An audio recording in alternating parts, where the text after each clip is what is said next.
BNP নেতা engineer Ishraq অনেক তরুণ নেতাকে অলরেডি ম্যানেজ করে ফেলেছেন। ইশরাকের অনেক টাকা পয়সা আছে, আর আমরা জানি যে রাজনীতিতে টাকা পয়সা দিয়ে কেনা যায়, খুব সহজে ম্যানেজ করে ফেলা যায়। অবশ্য এটা কিছুদিনের মধ্যে আবার হাতছাড়া হয়ে যায়, আবারও কেনা যায়। তো রাজনীতিতে একটা গ্রুপ আছে যারা কেনা বেচার মধ্যে থাকে, যারা নিজেদেরকে বিক্রি করে দেয়। দর্শক, বিষয়গুলো সামনে আসছে যে কিভাবে কি হয়েছিল। Engineer Ishraque point of no রিটার্নে তিনি মেয়র হিসেবে শপথ নিবেনই, পিছু হটার কোনো সুযোগ নেই। হয় কবরে যাবেন, নইলে মেয়র হিসেবে শপথ নেবেন। On the other hand, Asif Mahmud সহ তার দল NCP, I repeat, Asif Mahmud কিন্তু দল করেন যেটা অনৈতিক, এনসিপি করেন। তারা ইশরাককে শপথ করতে দিবেই না। তো এই জায়গাটায় তাদের মধ্যে যে দ্বন্দ্ব, আন্দোলন, অবরোধ, তালাবদ্ধকরণ, অবাঞ্ছিত ঘোষণা, এগুলোর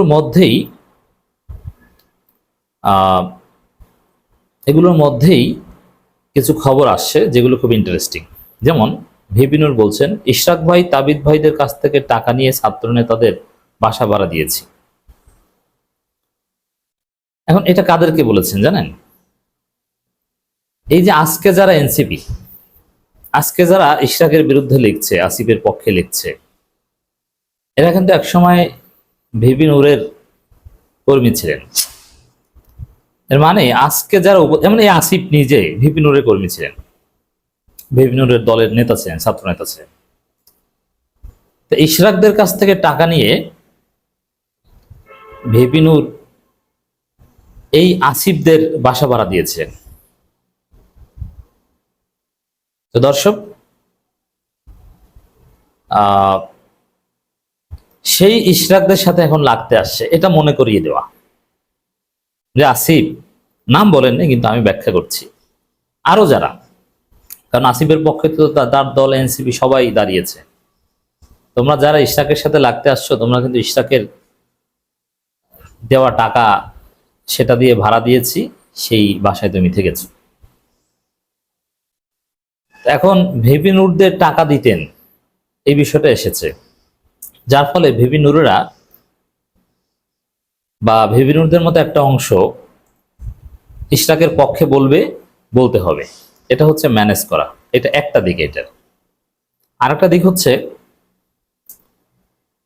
সামনে ইশরাকদের টাকা আছে, আর এই যে সামনে কোরবানির ঈদেই দেখবেন এনসিপির বাচ্চা কাচ্চাদের টাকা পয়সা ফুরিয়ে গেছে,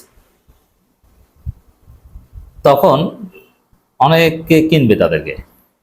যেমন আপনারা দেখেছেন আব্দুল হান্নান মাসুদ গাড়িতে চলে, তাকে বলতে হয় যে এটা জামাত নেতার গাড়ি, জামাত নেতার দেওয়া। সার্জিস গাড়ি নিয়ে এলাকায় শোডাউন দিতে যান, তাকে বলতে হয় জামাত নেতার গাড়ি বা জামাত নেতা দিয়েছে। অনেকগুলো গাড়ি দিয়েছে জামাত নেতা।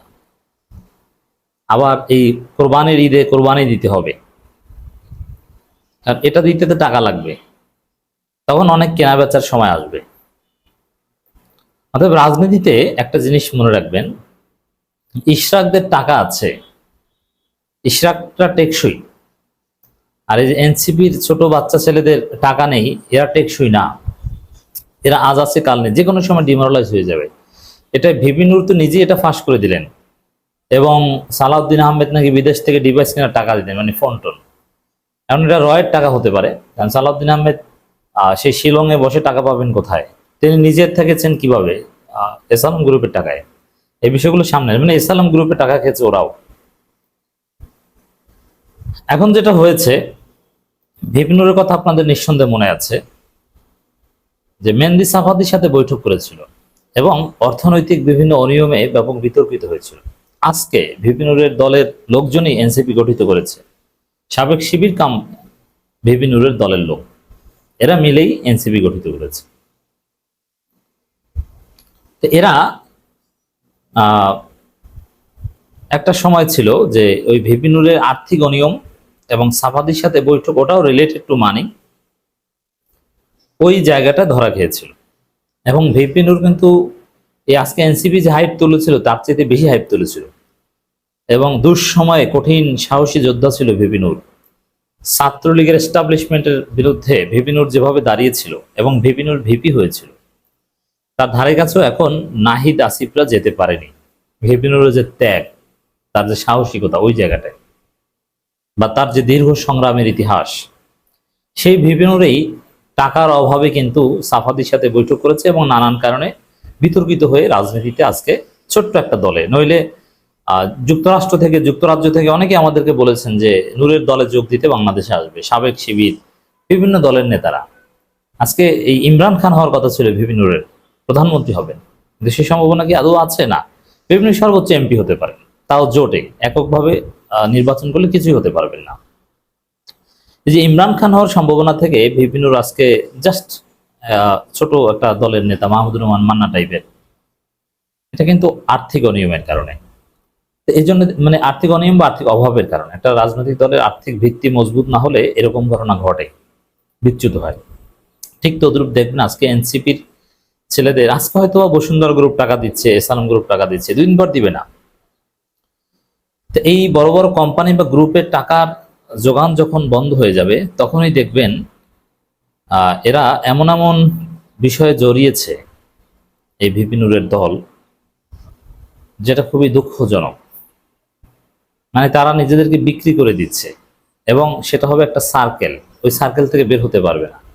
যেমন জামাত নেতারা কাউকে গালি দিলে, টাকা দিলে, এটা সার্কেল না যে আজকে জামাতের টাকা খেয়ে কালকে গালি দিতে পারে। এতে জামাত কোনো প্রমাণ ট্রমাণ রেখে দিয়ে ওটা খোটা দিয়ে কিছু করতে পারে না। অনেকে বলেন যে শিবির খোটা দেয়, ওটা শিবির দেয় না, ওটা অন্য থার্ড পার্টি দেয়। যেমন শিবিরের ম্যাচে খেয়েছে, শিবিরের কোচিং করেছে, ল্যাপটপ নিয়েছে, এটা কোনো খোঁচা না। এবং ল্যাপটপ ওটা যে কেউ নিতে পারে, ওটা খোঁচা না, ওটা ওটা শিবিরের কোনো দানও না, তার যোগ্যতা বলে পেয়েছে। কিন্তু জামাত আসলে খোটা দেয় না, বরং হাজারো প্রমাণ আছে জামাতেরটা খেয়ে পরে সে পরে জামাত বিরোধিতা করেছে, সে জামাতকেই সবচেয়ে বেশি ক্ষতি করেছে, এই এক্সাম্পলই বেশি। এই জায়গাটায় জামাতেরটা খেলে সমস্যা নাই, সেটা অস্বীকার করা যায়, জামাত বিরোধিতা করা যায়। কিন্তু আরো কিছু কিছু গ্রুপ আছে, এই যে হানি ট্রাপ বলে না, এর মানে কি, আপনি যদি কোনো নায়িকার হানি খান, ঠিক আছে, আপনি আর খেলেন না, কিন্তু না, ওই একবার যে খাবেন ওটা রেকর্ড করে রাখবে এবং ওই রেকর্ডে আপনাকে ভুগতে হবে এবং ওই রেকর্ডের কারণে আপনাকে পরবর্তীতে আবার খেতে হবে, অথবা তাদের কথা অনুযায়ী চলতে হবে, মোটা অঙ্কের টাকা দিতে হবে, তাদের পারপাস সার্ভ করতে হবে, নইলে আপনি সমস্যা করবেন। হানি ট্র্যাপ আর একটা হচ্ছে মানি ট্র্যাপ। এনসিপির ছেলেরা মানি ট্র্যাপে পড়বে। তার প্রমাণ হচ্ছে এই যে ভিপি নূর যেটা বলেছে, ইশরাকদের কাছ থেকে টাকা নিয়ে ছাত্রনেতাদের বাসা ভাড়া দিয়েছে। মানে এটা কেন বলেছেন? এখন সে ইশরাকদের সাথে লাগতে এসেছো, তোমরা উপদেষ্টা হয়েছো ইশরাকের টাকায় বাসায় থেকে, এটাই বোঝাতে চেয়েছেন। আমি নিশ্চিত যে এনসিপির অনেকেই সামনে দেখবেন যে ওই মানি ট্র্যাপে পড়বে এবং তারা বিক্রি হয়ে যাবে, এই কোরবানিতেই অনেকে বিক্রি হবে।